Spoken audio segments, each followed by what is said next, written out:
मध्य प्रदेश की मोहन यादव सरकार राज्य के किसानों के लिए दो बड़ी सौगातें लेकर आ रही है, जिसमें से पहली है भावांतर भुगतान योजना, जिसके माध्यम से राज्य के 9 लाख से ज्यादा किसानों को सीधे पैसे ट्रांसफर किए जाएंगे।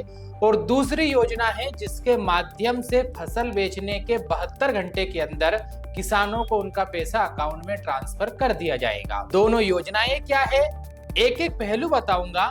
नमस्कार, मेरा नाम अमन व्यास है और ये ज्ञान गणित है।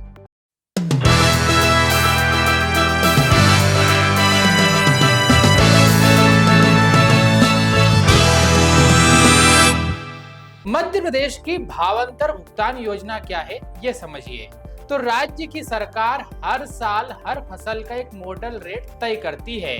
इस मॉडल रेट से जितने भी कम में किसानों की फसल बिकती है, उतने अंतर का पैसा राज्य सरकार किसानों के अकाउंट में डायरेक्ट ट्रांसफर करती है। और इस साल जो रेट तय किया, उसके अनुमान में लगभग 1300 रुपए प्रति क्विंटल का अंतर आया है।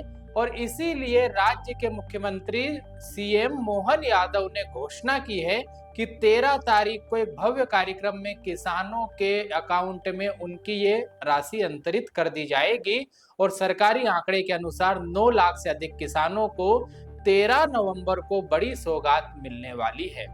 उनके अकाउंट में 1300 रुपए प्रति क्विंटल के हिसाब से ट्रांसफर किए जाएंगे। एक और योजना इसके अलावा जिस पर मध्य प्रदेश की मोहन यादव सरकार काम कर रही है, वह यह है कि किसानों को उनकी फसल का पैसा फसल बेचने के 72 घंटे के अंदर ही मिल जाना चाहिए, जिससे किसान अपनी पिछली उधारी और खर्चे चुका सके और नई फसल की तैयारी कर सके।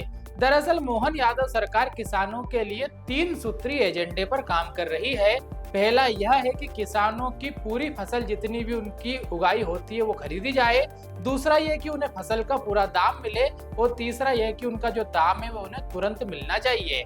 पहले एजेंडे के लिए पंजीयन सोसाइटी और उपार्जन केंद्र की व्यवस्था को लगातार सरकार दुरुस्त कर रही है।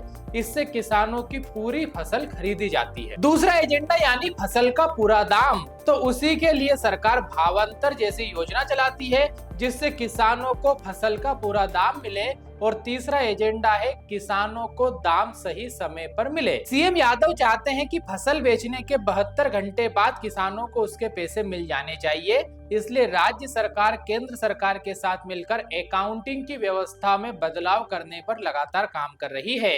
अकाउंटिंग व्यवस्था को सेंट्रलाइज्ड यानी केंद्रीकृत किया जा रहा है, ताकि किसानों को भारतीय खाद्य निगम से तुरंत पैसा मिल जाए और किसान अपने काम पूरे कर सके। क्योंकि राज्य सरकार के लिए उपार्जन के लिए तुरंत वित्तीय व्यवस्था करना हमेशा मुश्किल होता है, जिससे किसानों के अकाउंट में पैसे ट्रांसफर करने में देरी होती है।